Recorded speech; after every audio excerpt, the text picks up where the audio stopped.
Okay, let's open the new BTS Arirang album. Ayan. Kakakuha lang natin nito. And we're fortunate na when we are still in Korea, available siya sa stores. So we got this. And this is a special request of my little sister. Pa-shout out sa kanya. Ayan, dahan-dahan natin buksan, baka masira. Ayan.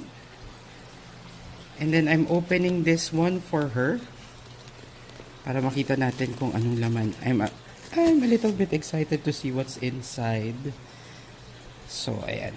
Ang kapal kasi niya, tingnan mo, ang medyo thick. Ayan. Alright. So far, I've already heard the album, and what I like with this album is yung hooligan nila. Maganda yung tugtog niya.